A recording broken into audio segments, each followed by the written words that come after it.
This is HFO's Multifamily Marketwatch, presented by Pacific Exteriors Northwest, a contractor specializing in siding and exterior envelopes, delivering exceptional quality and service for over 30 years.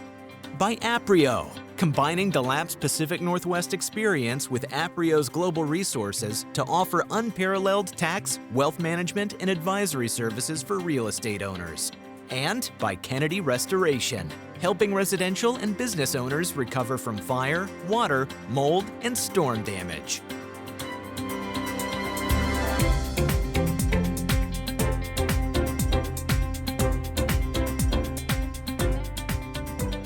Welcome back to Multifamily Market Watch. I'm Greg Frick, partner with HFO Investment Real Estate. Today we have with us Brian Vanneman. He's founder and principal of Foum Placemaking. Thank you for coming to sit down with us. Tell us a little bit about our audiences, a lot of multifamily owners, investors, big and small. We're going to talk a little bit about public-private partnerships and development. What's your background and kind of what led you down this path to get in this kind of line of work? Well, thank you for having me, Greg. Oh, you're welcome. I've been doing something like this for about 20 years, Okay. a little more. But I got interested in buildings and places from traveling all over the world, and particularly in Europe, and just coming back to the States and thinking, how can we build places like that in some regard here on the West Coast and the Pacific Northwest? So that was really the impetus for me, really as a kid. But then ultimately went to Portland State, Okay. got a master's in urban planning, and at the time they didn't have a master's in real estate, got a certificate in real estate development, and I just celebrating my 20th anniversary of that. So congratulations. Thank you. Yeah. And so, and then that led me to, interest in that field, worked at Metro, the regional government, but actually trying to do projects around light rail and major bus stations, and then worked for Leland Consulting Group for a little over 15 years, and then started my own firm about 3 years ago, where my main focus is trying to work with cities and other public agencies largely around the Pacific Northwest, Oregon and Washington, elsewhere if necessary, but on catalytic public-private partnerships, mixed-use public-private partnerships. So helping them kind of plan in the future, or looking at sites to say this would be a good potential for something like that. It's the stuff I enjoy doing the most is where a city or port or some other public agency owns land. They own dirt, because then God willing, we can build something there in the next few years. You're not having to go out and acquire it and do it. Yeah, I mean that's certainly interesting too, but it's just a longer timeline. So join the HFO community and get weekly multifamily intel. Click to subscribe. Like most concretely for listeners or viewers in the Portland metro area, I've had a great run and a lot of fun working with 3 ports, all in Clark County, over the last 5 to 7 years. So it started with the Port of Vancouver and the Vancouver Waterfront. Right. They were owners of about 12 acres there. Of course, Graymore owned the other 30-some acres. So the Graymore, the old Boise Cascade site. That's right. Yeah. And then the Port of Vancouver was really close to it. Yeah, they're Like adjacent, and they actually had overlapping ownerships where the port was leasing to Graymore. Anyway, complicated. Got it. Okay. But yeah, the port owns, I think 11 acres is the number that sticks with me. But it going from essentially the I-5 bridge and the old Red Lion, now changed obviously, but they're over to past. Right to the Indigo Hotel. So there's 6 blocks in there that the Port of Vancouver owns. And then had the great fortune to then go work for the Port of Camas-Washougal on what's now called Highest Point. Right. They own, the Port of Camas-Washougal owns about 30 acres, adjacent to Killian Pacific's project, and help them to kind of figure out what we wanted to do with that site and do a deal with Roy Kim and RKM Development, and they're kind of topped out there now. And going back to the Port of Vancouver, I was able to do a few ground-up projects. The major one was with the AC Marriott Hotel. Right, the hotel there. Yeah, okay. And then now I'm working with the Port of Ridgefield up in Ridgefield, and it's a great site. It's really 40 acres all told on what's called Lake River. 27 or so that are buildable, and then we'll have great park spaces. So that's been a lot of fun. But I've also worked my footprint has been kind of from the north end of the Seattle region all the way down to Eugene and Okay, so up and down the I-5 Yeah, up and down the 5-5 and elsewhere as well. But yeah. And then what is for people to know, what is the definition of a public-private partnership? You'll hear people throw that out a lot. Oh gosh. Oh yeah, we should do more public-private partnerships in developing this. Right. I'm still trying to figure out, Craig. Okay. No, I mean the problem is nobody has a trademark on that phrase, or for better or worse. And so I'll tell you when I say public-private partnership, I'll tell you what I mean. Sure. And then talk about maybe there's some other things that I don't do that still people consider public-private partnerships. But so I think let's make it really simple. Okay, public-private partnership. You've got to have at least two entities. You've got to have a public agency and a private developer. Now, a lot of times there's multiple entities that are agreeing to something, multiple public agencies, multiple private partners, nonprofits, what have you. But you've got to have two parties that are trying to do something. Right. And then, by my definition, you've got to have a development agreement, a legally binding agreement of some sort. Not just a handshake or Right. We're gonna do this together. We're gonna do this. Yeah. Because it's gonna take years, right? So you've got to have those two parties. And then for me, it's about real estate development and placemaking. So you do those are the things that for me is a public-private partnership, the kinds of things I work on. But you also have all these other things that we'll hear. Oh, we got to do more public-private partnerships. I mean, there are public-private partnerships that deal with major transportation projects. Right. I mean, various parts of the country for years has sold off the rights to a major entity to build a highway and then toll for that and things like that. I don't deal with that. And then you also have a lot of public-private partnerships or P3s that deal with DBOM, design, build, operate, maintain, where you may have a public entity that even wants to build a rec center or a city hall, and they contract with a party just to build a kind of a specific facility. I don't really deal with that. It's not really mixed-use development. It's not You're placemaking. looking more mixed-use, master plan. Yes. Things like that. Yeah. Those other things are interesting, and nothing wrong with them. It's just not my cup of tea. So do you bring developers in and Yes. introduce them to Yes. Yeah. the public entity Yes. Okay. Yeah, so a lot of times for me, the projects are starting and we're looking at a brownfield. Right. It's a There's issues somewhere. There's issues, yeah. Yes. Yeah, it's like with the with the Vancouver Waterfront, all these waterfronts, they've got a history of industry and some level of environmental contamination. If it's not that, it's an old parking lot or just some disused, underutilized piece of dirt. And so hopefully, ideally, it's most fun for me as you go from something like that to at some point you're doing a ribbon cutting. But I'm not an architect. As I told you, my background's in real estate and urban planning. So a lot of times I'm working with architects, engineers, transportation planners, environmental engineers, landscape, whoever else, attorneys. But one of my key kind of deliverables is soliciting developer interest and then preparing a development agreement or with attorneys. That's agreement between those two. Yeah. So is it the public entity that brings you in to say this is where we almost always we don't have the almost experience always in doing this? Yeah. Let's have somebody come. Yeah, in. exactly. Okay. Yeah. I mean, it's just they're there and they're thinking we don't understand real estate. We don't. Right. We've got this site. We've sat forever. Exactly. We want to do something. Exactly. Yeah. And they bring you in there. Yeah. And now I know there's.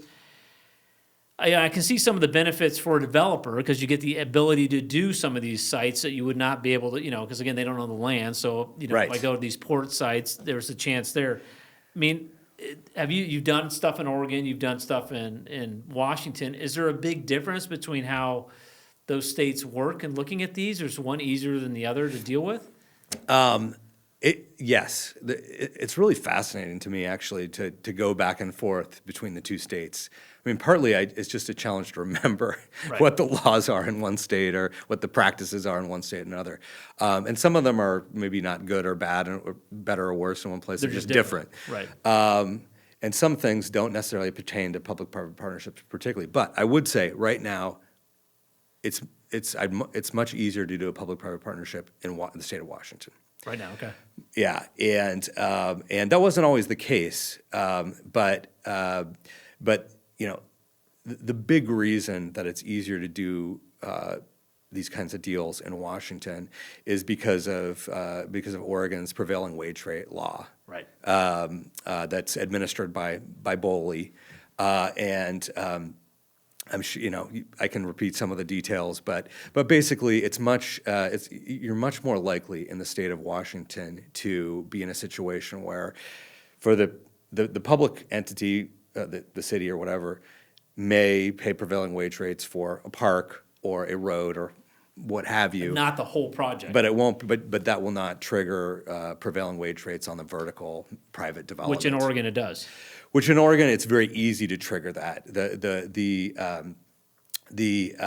You know, one of the regulations is if there's more than $750,000 of public funds in a deal, then it can trigger prevailing wage rates on the vertical construction. And so that's been increasingly problematic in the state of Oregon. And it's something that really worries me. Right. In some ways it's self-serving, or, you know, naturally it's of concern to me, but it really does concern me because, you know, in the public conversation now, we're talking about all these revolving loan funds and public programs where various cities and states, et cetera, are talking about injecting public capital into various kinds of projects. And it's, you know, right away, you run the risk of having the opposite effect that you're trying to have. You're trying to incentivize something, you may actually disincentivize something. Yeah. So, and to me, there's a couple of poster children for this. The Willamette Week over the last couple of years has done a great job covering this issue. And one of the projects they've covered is the Eugene Waterfront, which is something I worked on 10, 15 years ago. Really cool project. Is that City Eugene? So it originally was 30-some acres that was owned by eWeb, which was the Eugene Water and Electric Board. That's right, okay. I believe they sold the entire site to the city. Okay. And now the city is selling off chunks of it to private developers. That's something I haven't been involved for 10 years, so don't quote me on that. Right, I don't know okay, the got it, specifics there, okay. but I believe that's the way it's working. And so that's gotten coverage in Willamette Week, and it's been deserved and great coverage. But basically, the developer Atkins and Dame has said, you know, we want to build future phases. We think that totals well over 1,000 new housing units in Eugene, but they think it doesn't pencil with prevailing wage, which is, you know, your construction costs are 20% or, you know, more, or you get various estimates, obviously. I've heard anywhere from, well, I've heard as wages have had, you know, wage inflation and the construction trades have caught up, but I've heard anywhere from 15, 18, up to 30% added cost on your construction site. Yeah, me too.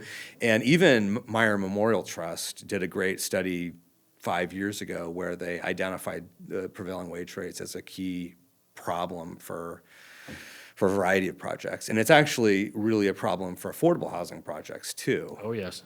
So anyway, that to me is the biggest difference between doing these projects in Oregon versus Washington. In Washington, just to be clear, as it currently stands, the law is that a project is public and therefore prevailing wage if it's 50% or more public.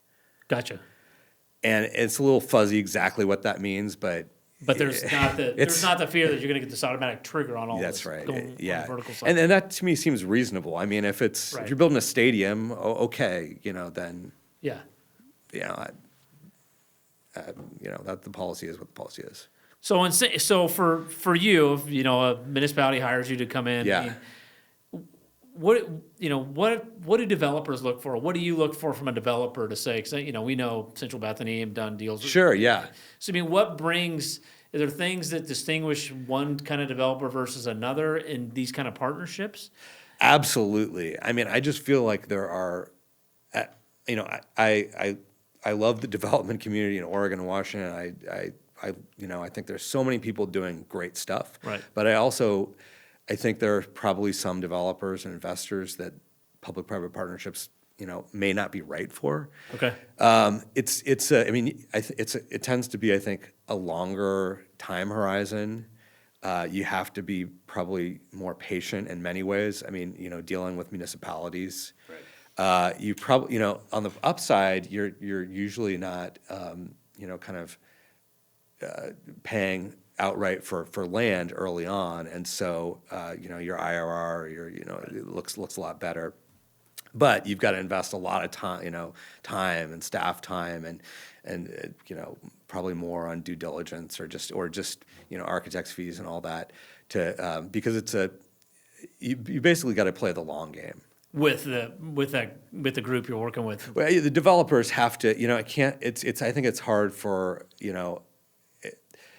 I think for some developers whose business model is, we're gonna go in, they're looking at 5-year discount cash flow, and they've got to build and exit the project in a few years. That's probably not the project. That's not for them. Yeah. I mean, I'd be interested in your thoughts too, but I kind of hear about how real estate worked, 100 years ago, or, people were building buildings and kind of thinking about it as a 50 or 100-year investment, and you're going to, your rents are going to go up and your costs are going to be fixed, and you're going to be a millionaire, billionaire, or you're going to do well. Right. And so I think that perspective is, some degree of that perspective is a better fit for public-private partnerships. So you got a longer-term horizon. It's not a short-term 3 to 5 year hold where you're in and out. So probably, yeah. And sometimes there's, there can be significant capital costs too to unlock some of these sites. right. So, which, sometimes the public agency is doing, but sometimes the developer's doing. And so, so Camas-Washougal, RCAM built a lot of roadways in there, so it's going to take them some time to recoup. That. Yeah. Are you pretty positive in terms of the outlook with more of these kind of bigger master plan developments in Oregon and Washington? Or do you? Well, I just read your guys' article, "The Comeback Kid," by Aaron Kirk Douglas. Am I optimistic? I think in the short term, I'm dealing with the same things that all developers are dealing with. Right. Essentially, high interest rates, high costs, higher operating expenses. Nothing pencils. Yeah, so, that's an exaggeration, I guess, but No.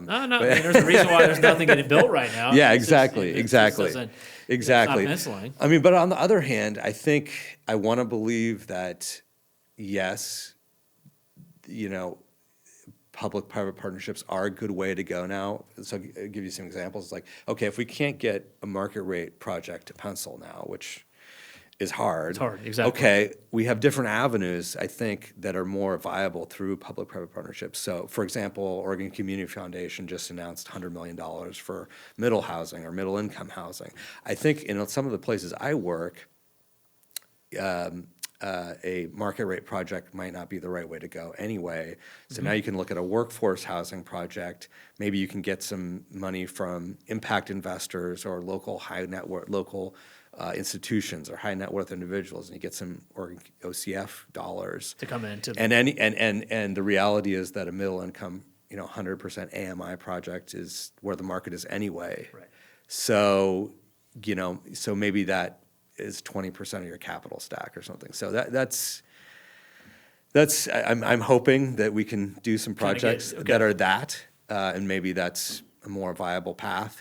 But we're gonna have to get creative. If we're gonna hit if we're gonna hit these lofty goals of housing production, we just can't keep doing the same thing we've done before. We're gonna have to get creative with different capital stacks, public-private partnerships. We're just gonna have to look at a new way because we just won't deliver the amount of housing we need. Yes, absolutely.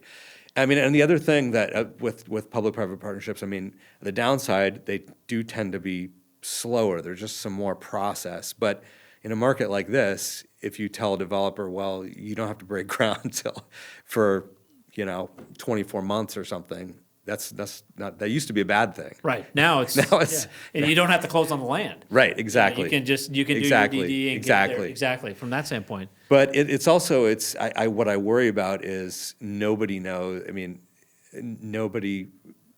if you're trying to forecast the feasibility of something, maybe, we're all hoping that maybe interest rates, go down or rents go up or what have you.